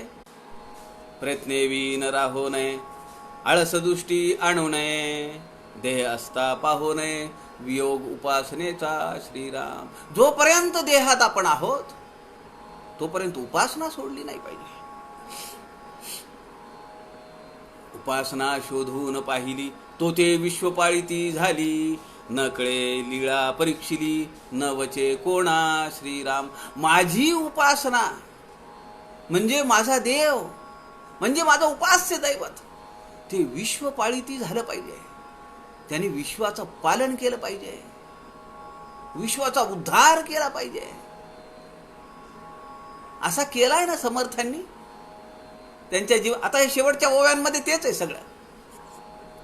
ऐसी माझी उपासना. समर्थ सांगतायत मोठ्या विश्वासाने, ऐसी माझी उपासना आणिता न ये अनुमाना. अनुमानाला येणार नाही, अंदाज तुम्हाला बांधताच येणार नाही, एवढी भव्य दिव्य आहे ती. नेऊन घाली निरंजना पहिलीकडे श्रीराम. जन्म मरणाच्या पलीकडे घालणारी माझी उपासना आहे. चॅलेंज देऊन समर्थ सांगतायत. म्हणून समर्थ म्हणतात, उपासनेच्या शेवटी देवा भक्ता अखंड भेटी, अनुभवी जाणेल गोष्टी प्रत्ययाची श्रीराम. आत्माराम सकळा पाळी, अवघे त्रैलोक्य सांभाळी, तया एके विन धुळी होये सर्वत्रांची श्रीराम. अरे सगळ्यांची धुळधान उडेल म्हणतायत. त्या आत्मारामाला पाहायचंय, त्याची गाठ भेट घ्यायची आहे. म्हणून समर्थ पुढे म्हणतात, विचार नेहटून साप आहे, तरी उपासना आपणची आहे. एक जाये एक राहे, देह धरुनी श्रीराम. समर्थ म्हणतात, विचार नेहटून साप आहे. नेहटून म्हणजे काय? विचार करून पहा म्हणून सांगितलंय. नेहटून या शब्दाचा अर्थ नीट, लक्षपूर्वक विचार कर. विचार नेहटून साप आहे, तरी उपासना आपणची आहे. ज्याची उपासना करायची आहे, उपासना हे साधन आहे आणि साध्य काय आहे? भगवंत आहे. मग तू आणि मी वेगळा आहे का? आम्हाला द्वैत नाही पाहिजे, एकच पाहिजे. म्हणजे माझं अस्तित्व संपलं पाहिजे. हो, किती सहज, किती सोपा विचार आहे. अस्तित्व सोडून मी पण विरहित साधना करा असं पटकन म्हणता येत नाही का समर्थांना? एवढं सोपं करून सांगितलं तर समर्थ कसे आणि समर्थांचे शिष्य कसे? असाध्यतेची साधावे, कानडीची अभ्यासावे. सहज तर कुणीही करील. हो, जे सोपं आहे ते तर सगळेच करतात. हे महत्वाचं आहे. एक जाय एक राहे देह धरुनी. एक जाय आणि एक राहे. राहायचं नाहीये, देह धरला तर राहावं लागतं. आणि मी संपलोय आता. आत्मनिवेदन. मी आणि तू वेगळे नाही आहोत. म्हणून सद्गुरु स्तवनामध्ये समर्थ म्हणतात, दुरूनी माझा नमस्कारू. मला तुम्हाला नमस्कार घालायचा आहे. तुम्ही आणि मी एक आहेत. मग नमस्कार कसा घालता येईल? म्हणून मी तुमच्यापासून दूर जातो, तुम्हाला नमस्कार घालतो आणि पुन्हा तुमच्यामध्ये विलीन होतो. अखंड ऐसी घालमेली. घालमेल आहे ना, जमतं का नाही, होतं का नाही, खरं आहे का हे? अखंड ऐसी घालमेली, पूर्वापार होत गेली, आता ही तैशीच चालिली, उत्पत्ती स्थिती श्रीराम. माणसांमध्ये, समुदायामध्ये, जनामध्ये, विश्वासामध्ये, समाजामध्ये हीच पद्धत आहे. होईल का असं? घडतं का असं? अंदाज आणि मनातले किंत. बनावरी बनचरांची सत्ता, जळावरी जळचरांची सत्ता, भूमंडळी भूपाळा समजता, येण्याची न्याय श्रीराम. जिकडे तिकडे ज्याची त्याची सत्ता विभागून ठेवलेली आहे. तुम्ही थोड्या दिवसासाठी समुद्रामध्ये थोड्या तासासाठी जाऊ शकता. समुद्रामध्ये जाऊन राहतो म्हणलं तर चालेल का? तिथं त्यांची सत्ता आहे. आता इथून ज्या ओव्या आहेत ना, त्या अत्यंत अर्थपूर्ण. हा समास सगळा सार आहे हो दासबोधाचा. 200 समासांचा सार आहे हा. इथून समर्थांमधला लोकसंघटक अत्यंत तीव्रतेनं जागा झालेला आहे.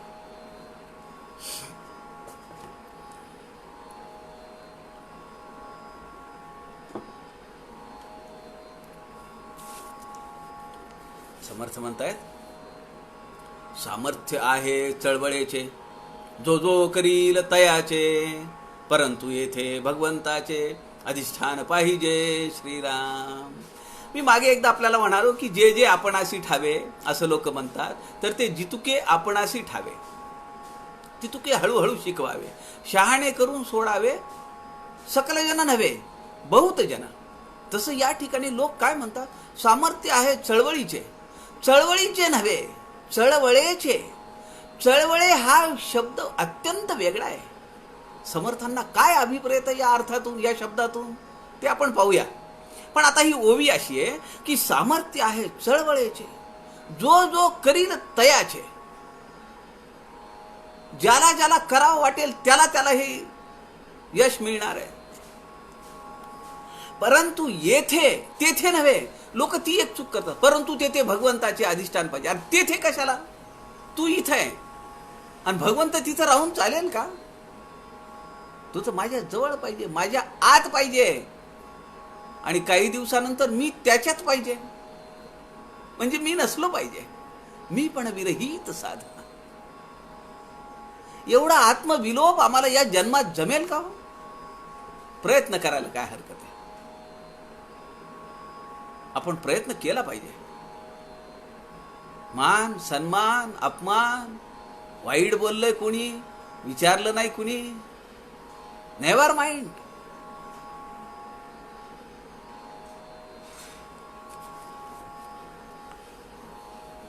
करता जगदीश हे तो खरे, परी विभाग आला पृथकाकारे. तेथे अहंतेचे काविरे, बाधिजे ना श्रीराम. करता हे तो जगदीश खरे. मी कोण आहे करणारा? सत्ता त्यांची आहे, ते करतायत आणि ते करून घेतायत. ह्या समासामध्ये पाहिलं ना आपण, अनेक देहांच्या माध्यमातून तो करून घेतो आहे.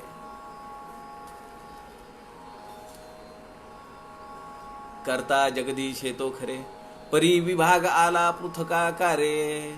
तेथे अहंतेचे काविरे, बाधिजे ना श्रीराम.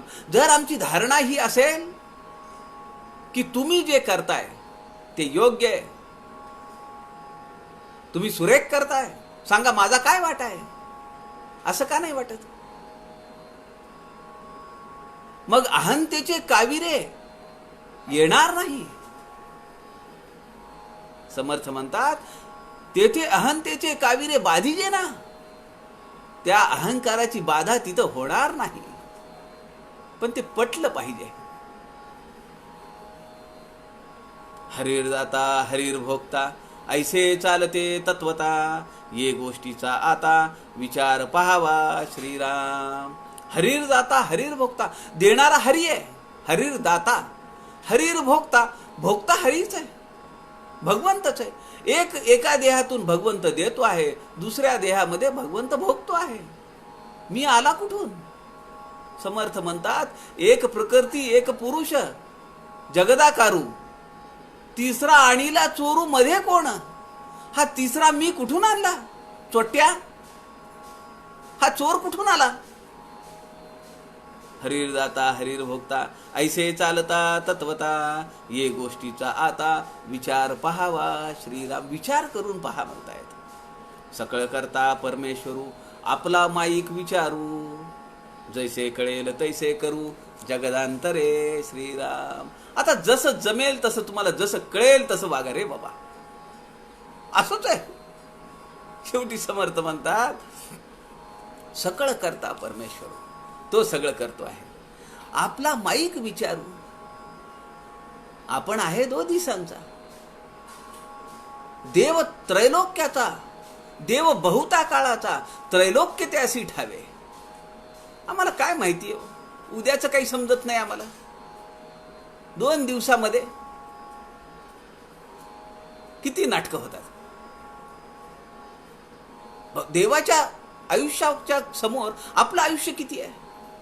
अहो साधी किडे मकोडे बघा ना. समर्थ म्हणतात आयुष्य त्यांचे निपटची तोडे. कितीतरी किडे मकोडे असे जन्मले म्हणता म्हणता मरून गेले. सकळ करता परमेश्वरू, आपला माईक विचारू.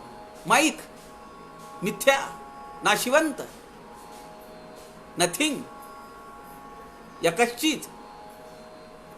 जैसे कळेल तैसे करू, जगदांतरे.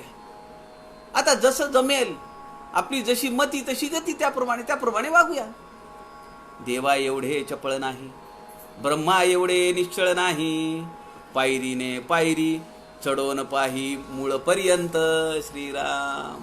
समर्थ म्हणतात देवा एवढे चपळ नाही, तो अंतरात्मा किती चपळ आहे.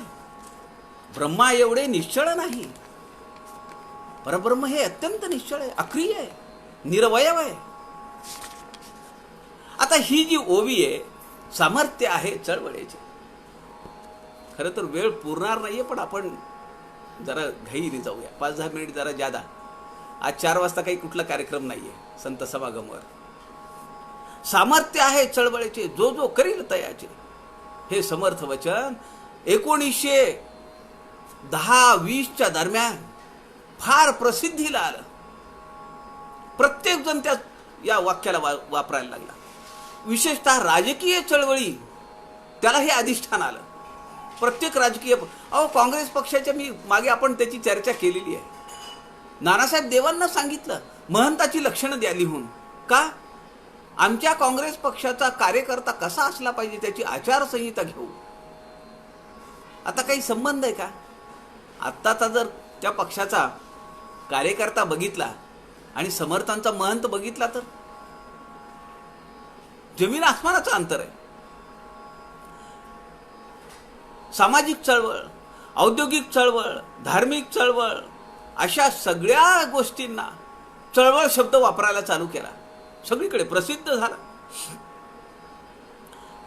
पांगारकर असं म्हणतात, चळवळीपासून सामर्थ्य प्राप्त होते. जो जो चळवळ करील त्याला ते प्राप्त होईल, पण त्याला भगवंताच्या कृपेचं अधिष्ठान पाहिजे. भगवंताची कृपा जर असेल तरच ही चळवळ यशस्वी होईल. म्हणून रामकृष्ण मठ एवढ्या 114 देशांमध्ये आहेत. ठाकूरांचं अधिष्ठान आहे. हाच तो राम, हाच तो कृष्ण. श्री रामकृष्ण परमहंसांचं अधिष्ठान आहे. आमचे ग्राहक तीर्थ बिंदू माधव जोशी म्हणत, आपल्या चळवळीला अधिष्ठान आहे लक्ष्मी नारायणाचं. ती ग्राहक कल्याण देवता आहे आणि ती गरुडावर विराजमान आहे. लक्ष्मी आहे, नारायण आहे. हे ग्राहक चळवळीचं अधिष्ठान आहे. ग्राहक कल्याण देवता असं नाव दिलं. आणि वाहन काय? गरुड आहे. अत्यंत निस्पृह. अमृताचा कुंभ पाठीवरून वाहून नेला, पण त्याला वाटलं नाही की यातला एखादा थेंब मला मिळाला पाहिजे. किती निस्पृहता आहे आणि किती निस्पृहाचे समास आपण अभ्यासलेले आहेत. असा कार्यकर्ता ग्राहक चळवळीचा असला पाहिजे. आणि त्याच्या पायामध्ये त्या गरुडाच्या साप आहे की जो दुष्टांचं निर्दालन करण्यासाठी कटिबद्ध आहे. जे नफेखोरी करणार आहेत त्यांचं निर्दालन करण्यासाठी कटिबद्ध आहे. जे आर्थिक शोषण करतायत त्यांचं निर्दालन करण्यासाठी तो कटिबद्ध आहे. असा तो गरुड आहे. असं ज्याला अधिष्ठान लाभतं ती चळवळ देशव्यापी होते. नाही तर किती रजिस्ट्रेशन असतात. तुम्ही तुमच्या जिल्ह्याच्या चॅरिटी कमिशनरकडे जाऊन सहज चौकशी करा. किती लाख रजिस्ट्रेशन तुमच्या जिल्ह्यात आहेत सामुदायिक चळवळीची. कुठे आहेत त्या संस्था? कुणीही दिसत नाही. पण एखादी संस्था अशी असते की जी विश्वरूप धारण करू शकते. का? तर तिथं भगवंताचं अधिष्ठान आहे.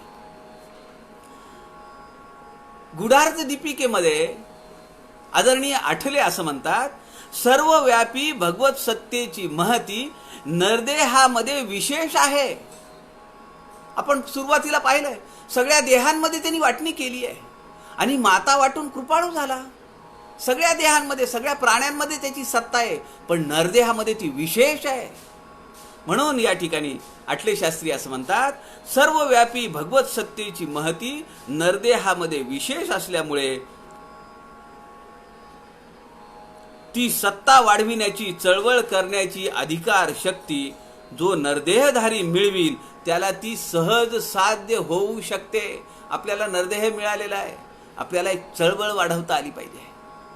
समर्थांचा अभ्यास करणारी संप्रदायाची चळवळ, समर्थांच्या वाङ्मयाचा अभ्यास करणारी चळवळ, पत्रद्वारा दासबोध अभ्यास करणाऱ्यांची चळवळ, दासबोध सखोल अभ्यास करणाऱ्यांची चळवळ, मनाच्या श्लोकांचं विवरण करणारी चळवळ, आत्मारामाचा अभ्यास करणारी चळवळ, स्फुट काव्यांचा अभ्यास करणारी चळवळ, डफ गाण्यांवर लिहिणारी चळवळ, अभंगांवर लिहिणारी चळवळ, मानपंचक, भारुड ह्याचं मंथन करणारी चळवळ.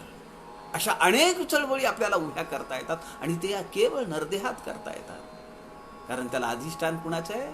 भगवंताचं अधिष्ठान आहे, रामाचं अधिष्ठान आहे. पुढे शास्त्रीजी असं म्हणतात की भगवंताचा अधिष्ठान, सत्ताधीशाचा आश्रय, ईश्वर प्रसन्नता ही आधी प्राप्त करून घ्यायची आणि त्या माणसाने, त्या पुरुषाने नंतर जगाच्या सुखासाठी आणि आपल्या सत्तेची वाढ व्हावी म्हणून चळवळ करावी. समर्थांनी केलं का नाही? टाकळीला साधना केली, रामाचा कृपा आशीर्वाद मिळवला, एक साधना केली, आशीर्वाद मिळवला, तपाचरण केलं, अभ्यास केला आणि मग तो संप्रदाय वाढवण्यासाठी ते अखंड भारतभर फिरले, गावोगावी गेले.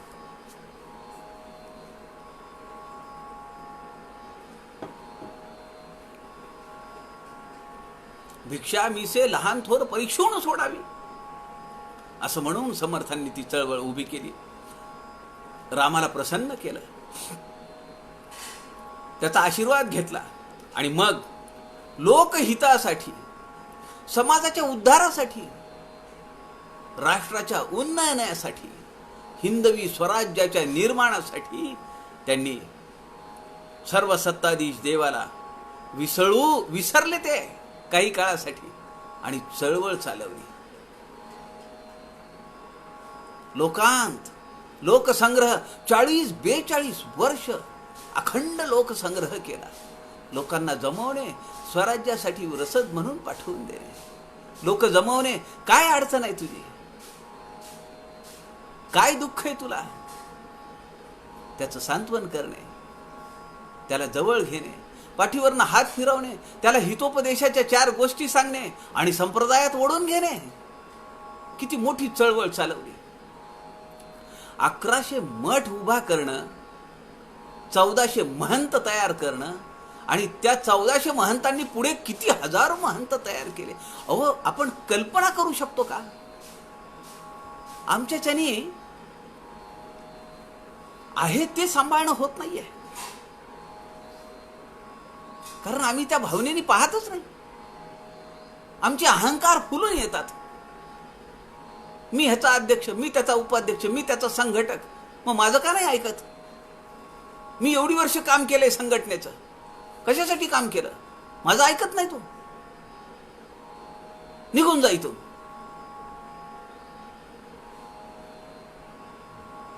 दासोपंतांच्या पुढचा संदर्भ आहे. दासोपंतांच्या गीतार्णव ग्रंथामध्ये भगवंताचे अधिष्ठान म्हणजे पुरुषा अंगीचे पुरुषपण अर्थात पौरुषत्व असा अर्थ काढलेला आहे. आपल्याला माहिती असेल, दासोपंत हे आंबेजोगाई, आद्यकवी मुकुंदराज आंबेजोगाई. दासोपंतांचा फार प्रभाव आहे समर्थांवर. दासोपंतांच्या ग्रंथांचा लेखन,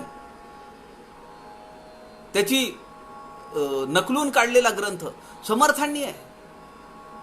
विवेक सिंधू आद्यकवी मुकुंदराजांचा, त्याला त्याची प्रत केलेली आहे, लिहून काढलेली आहे समर्थ रामदासांनी. एका लेखामध्ये आदरणीय पेंडसे असं म्हणतात, भगवंताचे अधिष्ठान, त्यामध्ये ते असं सांगतात, कर्ता करविता परमेश्वर आहे. परमेश्वराच्या प्रेरणेने आणि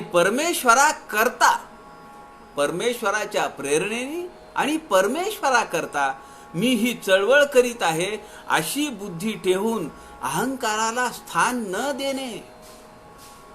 परमेश्वराच्या कृपेने आणि परमेश्वराकरता म्हणजे समाजाच्या कृपेने, समाजासाठी, राष्ट्रासाठी मी ही चळवळ चालवतो आहे, माझ्याकडे त्याचं कर्तेपण नाहीये असा भाव ठेवून अहंकाराला स्थान न देता एखादं काम करणे म्हणजे भगवंताचं अधिष्ठान आहे असं ते सांगतायत. पुढे ते असं म्हणतायत, समुदायाच्या आनंदातच आपला आनंद मानला पाहिजे हे लोकांस शिकवलं पाहिजे. अरे, सगळे जर सुखी झाले तर तू सुखी होशील, हे लोकांना शिकवलं पाहिजे. आणि हा परमात्माच करता करवित आहे, आपण मात्र निमित्त मात्र आहोत. आपल्याकडे कर्तेपण घेऊ नये. मी करता ऐसे म्हणशी तेणे तू कष्टी होशी. राम करता म्हणता पावशी यश, कीर्ती, प्रताप 3 गोष्टी मिळतील. पुढे असं सांगितलंय, अहंकाराचा, स्वार्थाचा, प्रतिष्ठेचा त्याग केल्याशिवाय भगवंताचे अधिष्ठान चळवळींना मिळत नाही. कशाचा त्याग करायचा? अहंकाराचा. मी करतो, मी येऊ, मी म्हणजे येऊ त्यों, हा अहंकाराचा त्याग. स्वार्थ, मला यातून काही मिळेल का? पद मिळेल का? सत्ता मिळेल का? मानधन मिळेल का? स्वार्थाचा त्याग केला पाहिजे. आणि प्रतिष्ठेचा त्याग, लोकेशना, मला लोक बरं म्हणतील का? माझं स्वागत करतील का? मला वस्त्र देतील का? माझी आवभगत करतील का? माझी पूजा करतील का? मला वर बसवतील का? अरे अरे अरे, ह्या 3 गोष्टी अत्यंत महत्वाच्या आहेत. त्याशिवाय चळवळीला भगवंताचं अधिष्ठान प्राप्त होणार नाहीये. सामाजिक क्षेत्रात काम करणाऱ्या कार्यकर्त्यांनी अत्यंत महत्वाची ओवी आहे त्याच्यासाठी. या 3 गोष्टी त्यांनी जर बाजूला ठेवल्या तरच ती चळवळ रुजेल, तरच ती चळवळ मोठी होते. समर्थांचे चरित्रकार आहेत एक सदाशिव खंडू आळतेकर, कराडचे. त्यांनी एक लेख लिहिला आणि त्यामध्ये या ओवीचं विश्लेषण केलं.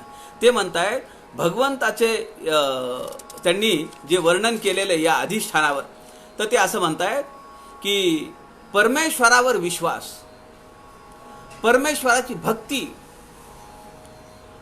तपश्चर्या आणि परमेश्वराचा वरप्रसाद, कृपा असल्याशिवाय 3 गोष्टी.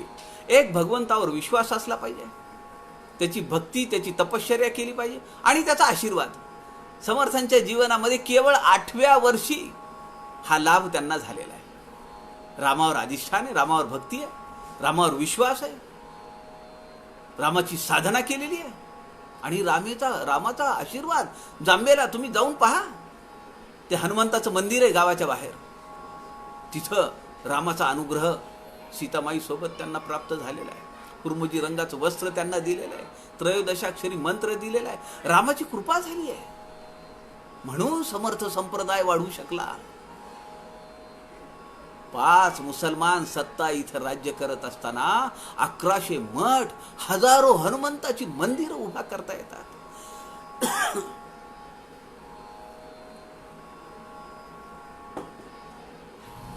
कशाच्या बळावर होतं हे? म्हणून कुठलीही सामाजिक चळवळ चालवायची असेल, कुठलाही संप्रदाय वाढवायचा असेल, आमची निष्ठा पाहिजे. आमची निष्ठा समर्थांवर आहे का? आमचा विश्वास आहे का? नंबर 1. नंबर 2, आम्ही काही भक्ती करतो का?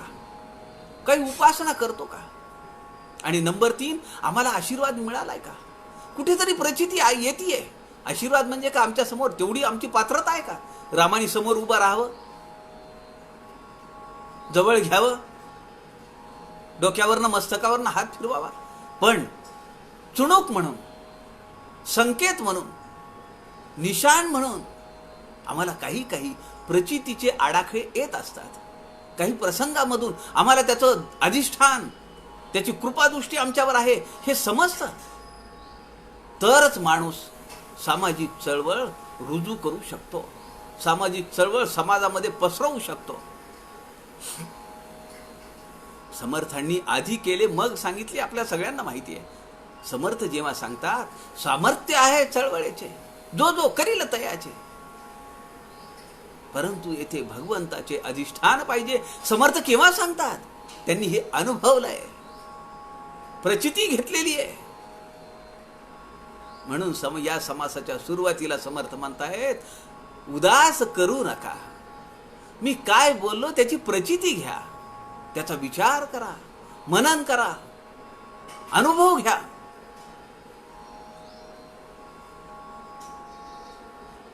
आता ही चळवळ, हे चळवळी नव्हे, चळवळेचे हा शब्द आहे. या आत्म्याची, समर्थ म्हणतात, अरे या आत्म्याची चळवळप आहे. चळवळ शब्दाला कसं धरलं? या आत्म्याची चळवळप आहे. ऐसा भूमंडळी कोण आहे? माणूस किती भव्य दिव्य काम करू शकतो, हे कोण अनुमान आणू शकतं? ज्याच्यावर कृपा झाली आहे त्याला. मारुती रायाच्या आरतीमध्ये समर्थांनी एका आरतीमध्ये मारुतीच्या चळवळ हा शब्द वापरलेला आहे. चळवळ करिता त्याशी तुळना दिसेना, मनोमार्गे फिरे, मनाशी टाकीले मागे, अशी चळवळ आहे त्याची. करता कोण आहे? असावे राम अभ्यंतरी. मी करता म्हणता काय होतं? कष्टी होशील, दुःखी होशील, क्लेश होईल. करता आपण ऐसे म्हणावे तरी मग आपल्या इच्छेसारखे व्हावे. जर तू स्वतःकडे अहंकार घेतो ना, मी केलंय म्हणून झालं असं जर तुला वाटते ना, मग तू सगळ्या गोष्टी करून दाखव ना. होत नाहीत. म्हणून समर्थ म्हणतात, म्हणून करता नव्हे की आपण ते भोगता कायचा कुणा. मग तू जर करता नाहीयेस तर भोगता तू आहेस का? तुला जर जीवन देता येत नाही तर जीवन घेता येईल का दुसऱ्याचं? जर तू करता नाहीयेस तर तू भोगता कसा? म्हणून उपभोग शून्य असलं पाहिजे. हे विचाराचे लक्षण अविचारेनं घडे. हा सगळा उपदेश समर्थ रामदासांनी लघुबोध मध्ये शिवाजी महाराजांना दिलेला आहे. लघुबोध समास आहे आपला, दशक 13 समास 6 त्यामधली ओवी आहे. भगवंत कोण आहे? तेथे भगवंताचे अधिष्ठान पाहिजे. भगवंत कोण आहे? एवं कल्पने रहित तया नाव भगवंत. कल्पनेच्या पलीकडे येतो, त्याला भगवंताचं नाव आहे. ते सद्गुरूचे अधिष्ठान. ते कुणाचं अधिष्ठान आहे? सद्गुरू. आणि सद्गुरू हे परमात्म तत्व आहे. तो देहधारी आहे का? माझे स्वरूप स्वतः सिद्ध, पहा माझा ग्रंथ नीट, तेणे सायुज्याची वाट गवसेल की. एवढे आत्मविश्वासाने समर्थांनी आम्हाला दासबोधातला आत्माराम शोधायला सांगितला आहे. तो केवळ ग्रंथात आहे का? ग्रंथ आम्हाला समाजात घेऊन जातो आणि समाजामध्ये शोध म्हणतो. पहावी घरांची घरे, पृथ्वीवरी जेवढे शरीरे तितुकी भगवंताची घरे. अधिष्ठान जेथे दिसती विशेष गुण ते सद्गुरूचे अधिष्ठान. अधिष्ठान मानिता देवासी परमसौख्य वाटे. देवाचं अधिष्ठान मानलं की आपल्याला शांतता आणि समाधान मिळतं. अधिष्ठान या शब्दाला किती पर्यायी अर्थ आहेत किंवा समानार्थी अर्थ आहेत. वास्तव्य, निवासस्थान, राहण्याचं मुख्य घर, आधार, आश्रय, सत्ता, प्रभुत्व, सिंहासन, एवढे शब्द अधिष्ठान या शब्दाला समानार्थी आहेत. सर्व करता जगदीश हे म्हणणे खरेच आहे, पण परमेश्वर स्वतः काहीही करत नाही, तर त्याच्या सत्तेचा अंश प्राणी मात्रांच्या ठिकाणी असून त्यांच्या करवी तो हे सगळे कार्य घडवून आणतो. आणि म्हणून या समासाच्या सुरुवातीला समर्थ म्हणतात, पृथ्वीमध्ये जितुकी शरीरे तितुकी भगवंताची घरे, नाना सुखे येणेद्वारे प्राप्त होती. सत्ता पृथ्वीमध्ये वाटली, जेथे तेथे विभागली, कळेने सृष्टी चालली भगवंताची. त्याच्या एका कळेने, एका अंशाने ही सगळी सृष्टी चाललेली आहे. हे सगळं काम चालू आहे. त्याचं करतेपण आम्ही आमच्याकडे का घ्या? का ते मोठेपण आमच्याकडे घ्या? म्हणून मी पण विरहित साधना हा आमचा परवलीचा शब्द असला पाहिजे. आणि मी पण विरहित जर उपासना केली तो उपास्य दैवत आणि उपासक हे दोन राहत नाहीत, ते एकच होतात. विचार नेटून सा तरी पाहे, विचार नेटून सा पाहे तरी उपासना आपणची आहे. एक जाये एक राहे देह धरुणी. तू जर मी म्हणत असशील तर देहामध्ये अडकून पडशील. आणि जर तू द्वैतामध्ये गेलास तर अडकून पडशील. अद्वैत जर झालं, उपासना धुंडून जर वासना धरशील तर तू देहामध्ये राहशील. उपासना ज्ञान स्वरूप, ज्ञानी चौथा देह आरोप. उपासना म्हणजे ज्ञान, ज्ञाने पाविजे निरंजन. कुठे नेऊन घालील तो? निरंजना पहिलीकडे. समर्थांचं वचन आहे. म्हणून आपल्याला समाजामध्ये भगवंत दिसला पाहिजे. नारायण असे विश्वी त्याची पूजा करीत जावी, कोणीतरी तो शिवावी आपुली काया. जगदीश आहे जगदांतरी, चेटके करावी कोणावरी. त्या तो जगदीश या जगाच्या अंतकरणात भरून राहिलेला आहे. आता बाकीची चेटकेपणा, आगाऊपणा कशाला करायचा आहे? त्याला ओळखणे ही उपासना आहे. ज्यांनी जनार्दन ओळखला तरी काय उणे तयाला. ज्याच्या पाठीमागे समाज उभा राहतो, ज्याच्या पाठीमागे लोक उभे राहतात, ज्याच्या पाठीमागे लोकांचा आश्रय, समुदाय चाललेला असतो, समर्थ म्हणतात त्याला या जगामध्ये, या जीवनामध्ये काहीही कमी पडणार नाही. म्हणून विनाकारण चिंता करू नये, उपासना करावी. समर्थ रामदासांच्या मार्गावर, त्यांनी दाखवलेल्या मार्गावर आपण चालत राहावं. अशीच साधना उद्या आपण करण्यासाठी उद्या दुपारी 2 वाजता पुनश्च भेटूया. आपल्या सगळ्यांच्या हृदयस्थ परमेश्वरास नमस्कार करतो. झालेली सेवा समर्थांच्या चरणी अर्पण करतो.